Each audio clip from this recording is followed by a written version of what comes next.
you would like to think.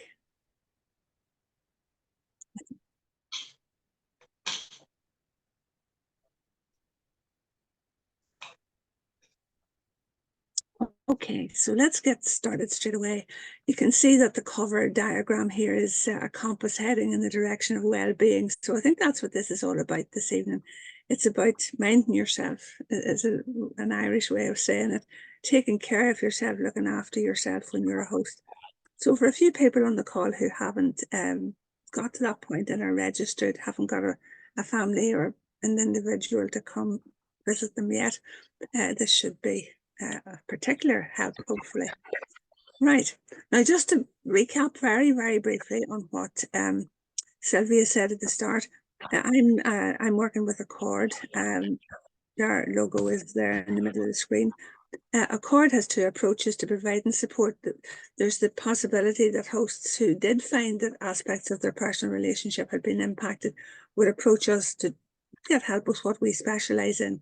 You can see across the bottom there, we're the couple therapy specialists in person and online. So that's one way in which we might come into your lives if you chose to do that. The other way is what's happening tonight, where we reach out, in this case, to you as hosts or potential hosts, experienced hosts right down to hosts in waiting. So we've those two approaches: the therapy service for people that think there's impacts on their relationship, and nip that in the bud if that's happening. And then there's the psychoeducation sessions as well. So that's where I'm coming from. And CIS is Community Information Service there. We have lots of services, all right, but we're known for a couple of things in particular. And the thing that we really do, I think, safe to say, lead the pack in is training people to be couple therapists and providing that service. If you haven't heard of us before, well, you'll recognise the name when you hear it again. Okay, so looking after ourselves is the topic. It's a short enough presentation, this one. So looking after ourselves. So they say, those people that write the books, that there's 5 ways to well-being, and here they are. Keeping in connection. So making connections with others helps us feel close to people and feel valued for who we are. So we can be conscious of how well we do that and what efforts we make to do that. Being active, if it's enough looking after ourselves. This is stating the obvious. Physical activity helps us to maintain positive mental health, sleep better, reduce stress and anxiety. And there's definitely times in recent times, especially, I've been very conscious of the fact that I would need to be doing more of the moving about and getting more physical activity built in, because sometimes when you're very busy at a work that's sedentary, you have to consciously gather yourself and say, I just need to do something else during the course of the day instead of sitting all the time, even though I do say to myself, well, you're working, but you're not doing enough moving about. Taking notice. And I suppose there's a lot of people talking about mindfulness, which is being present and in the moment. It's a great thing that it's so popular. But just taking notice, being able to say you are out and about, either indoors or outdoors, in a place that is worth looking at, savouring the moment, observing the surroundings, being present, helps us to be more positive. And really, really looking at what you're out in the surroundings that you might find yourself in. Some people are lucky to live in very, very beautiful surroundings in the countryside, or indeed even in a city landscape. There can be very pleasant things to look at, but to look at the details and to observe and appreciate either what nature has provided or what other humans have provided in the past in the form of architecture or whatever else there is to look at on the little details. So connecting, getting active, taking notice, and all of that. So you can see the things: feeling close, feeling valued, maintaining positive mental health, sleeping better, reducing stress and anxiety, and helping us to be more positive. So that's 3. And then there's 2 more. Learning. There's always opportunities to learn new things. Learning and developing can boost our self-esteem. Setting goals can lead to feeling more in control. And again, we could maybe be really good at that. And we might actually be saying, I don't think I'm doing as much of that as I could. It's not something I would have even thought about that was going to help me look after myself. Now, that could mean learning you name it, really. I'll not name it, you name it. The sort of things you could take time to learn, something that's new, that gives you a new perspective. It could be something very small, or it could be something substantial that you take on that's a bit of a challenge.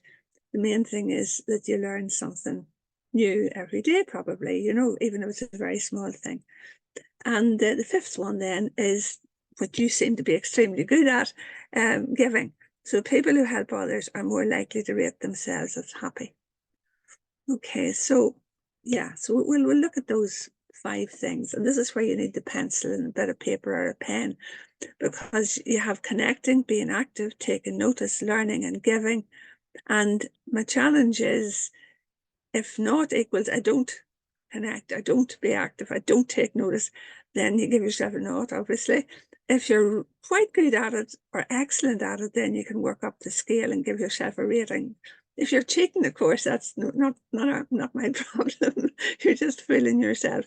So if you could do that, that would be really good. I'm going to leave that slide there for a minute to give you a chance to score yourself on how good you are at the minute at connecting, you know, going the extra distance to connect with friends or meet new people or spend time with others that is enjoyable.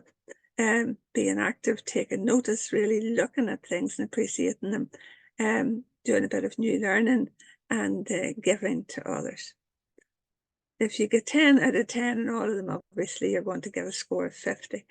If you're not so good at some of them, you'll be less than 50, but that's all right. Nobody's going to ask you what your score was, but it's for yourself. So how well am I protecting myself? I'm just going to be reasonably quiet while you're doing that.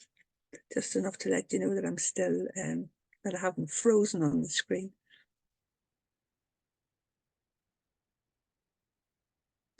And when this is done, I'll take down the share for a moment and we will be popping into, or will be invited to pop into breakout rooms. And if you're not a host yet, that's an ideal opportunity to meet some experienced people.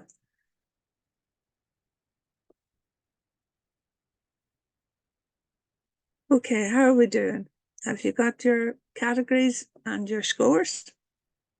Because once I take down the share, you're going to lose those. Is everybody all right? Speak up if you're not, because I can't see you the minute. Okay, I'm going to take down the share.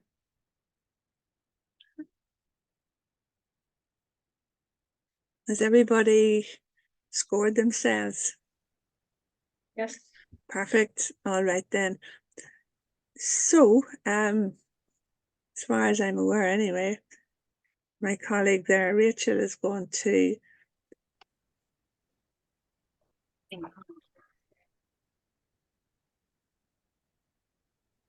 okay, so that's where we were, as you can see with that slide where you did your work on working out what your score was between 0 and 10 for all those things. And hopefully it'll move on for me now. Okay, so input 2, how trauma exposure has trauma exposure changed things? And just lifting a piece of paper out of the way if you hear some rustling there. And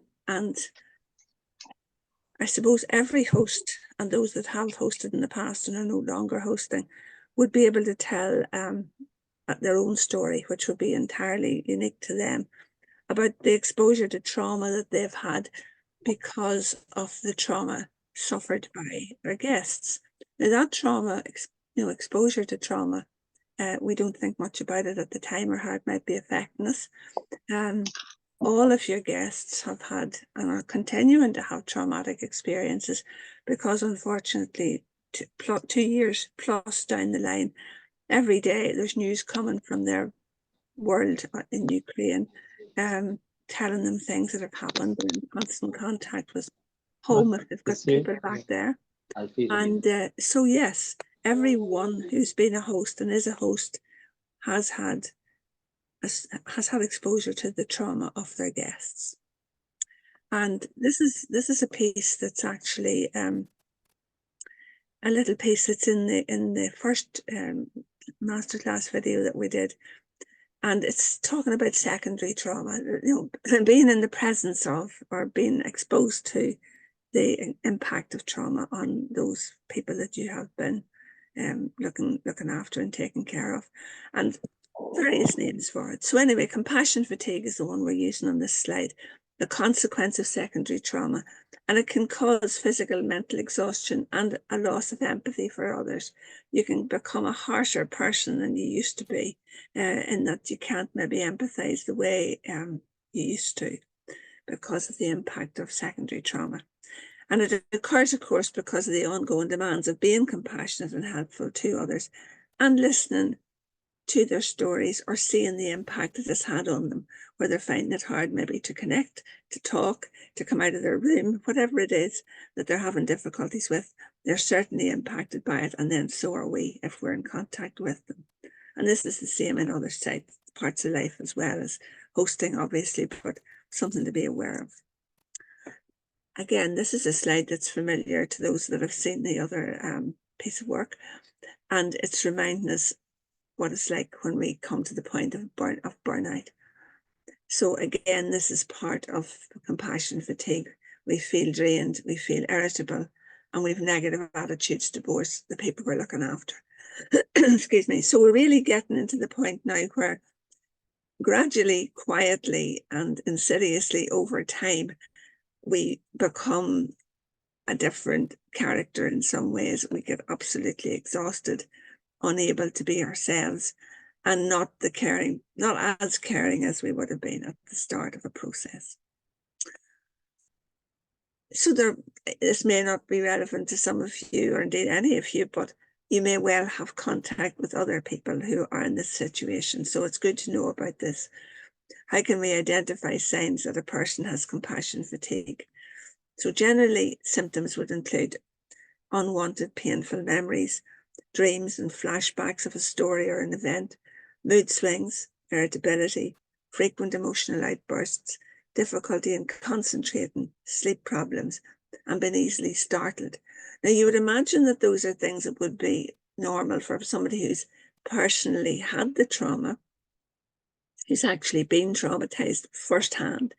But these are also the signs and symptoms that you can have if you are exposed to stories that you've been told about trauma, and just seeing somebody having flashbacks and associating with those experiences they've had, maybe been able to tell you a little bit about it.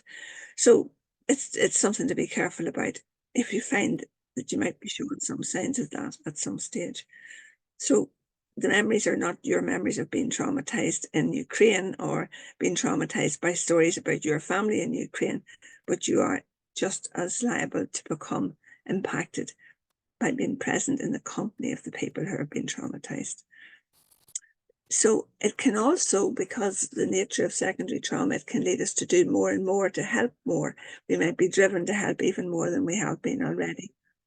So these are questions that I would love to ask everybody in Ireland that has been and still is a host. Has the support provided for the guests been impacted on your own, has been impacted on your own family and or on your relationship with your partner? So has the work of supporting the guests impacted on the family and on your relationship with your partner? I know we already answered a question about that with this group this evening, and the results were on the hopeful side, that it hadn't been impacting a great deal. And then another question, is your relationship with your partner healthy enough to make regular productive discussions possible? So if you did have, if one of say there was, a partnership of husband and wife or whatever other relationships, close relationships there are in a household, if that relationship is healthy enough to make it possible to talk at a fairly deep level about what's bothering you. And that's an interesting question, because you might have a physical presence of another adult, but not be able to say what you need to say to them. So that is also the sorts of change that could be worth noting. These two here are just sitting in their own worlds here doing work, obviously, which is just There's 1,000 photographs like that where people are together in the same place, but they're not together, if you like. Both of them are busy doing things. And the question here is, has the balance of connection within our family shifted since I became a host? Now, I'm using I in the singular because in some cases, one person in the family is the host and is doing the bulk of the work. The rest of the family or their partner is not necessarily the host, if you like. They're there in the family, certainly, but they're not the actual host as such. So if you're a host on your own within a family, then has the balance of connection within the family shifted since one person took on the bulk of responsibility for being a host? So what about this then? So it's about listening and observing. If a relationship with a partner has been adversely impacted in the past 2 years, during which time people have become hosts and finished with that job and maybe started again with more people, the suggestion is that we would listen closely to how you speak to one another. And I'm throwing in some words here that are important. Is there criticism when you're speaking to one another? Are you both inclined to be defensive or nasty? And when bids for connection are made, even in simple ways, are the efforts rejected? Now, these are all very ordinary things. And in couple therapy, we would see a lot at the start of work. We do a lot of need to think about criticism and defensiveness. And I think nasty is the word I've used here. Contempt is a word that's used in the literature for this.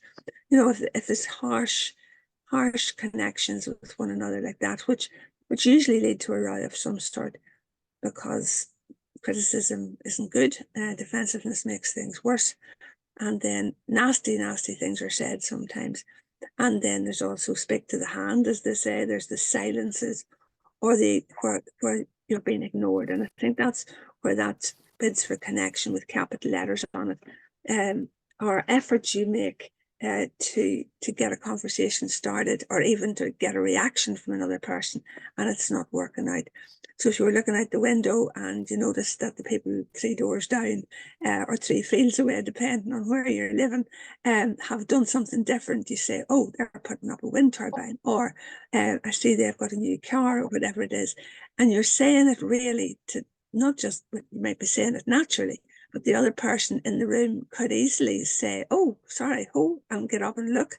And if they don't, or pay no heed whatsoever, as if you never spoke, then that would be definitely a failed bid for connection. So bids for connection are simple things.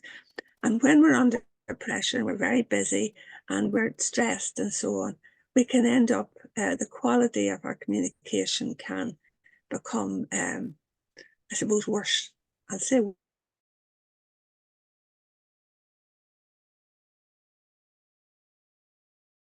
listening out for how we are each ourselves behaving around that. Not pointing the finger at other people, just saying, am I more critical? Am I more defensive? Would I be inclined to lose it a wee bit and say something nasty?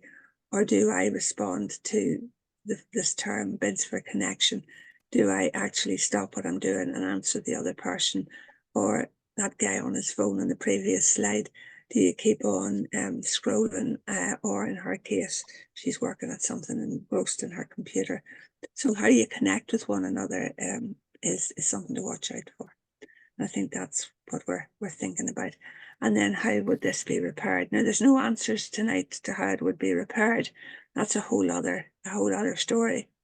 But it's listening and observing at this stage whether there are changes in when we're under pressure, and there's extra pressure when you're doing the work that you're doing or planning to do in some cases. There is extra pressure inevitably. And we know that when there's extra pressure, we know how we respond. Or maybe we don't, but we think back and think, what way do I respond when I'm under pressure? Do I get more sharp in my responses? Do I get more impatient? Do I get more, hard to be with? If I let myself get a wee bit, I think the fancy word is dysregulated, if I let myself get dysregulated. So no answers tonight as to how we regulate ourselves. But then again, back in the first of these videos, there is a bit about keeping your head together. And I'll say no more about that. It'll spoil your enjoyment of finding that out for yourselves. Okay, so we're going to have a think about that in terms of how am I impacted at times when I'm under pressure from the work I'm doing. And we'll be just going to move on to the next slide, which as far as I know is a reminder that we're going to have another conversation in the breakout rooms. Yeah. So the recording can stop.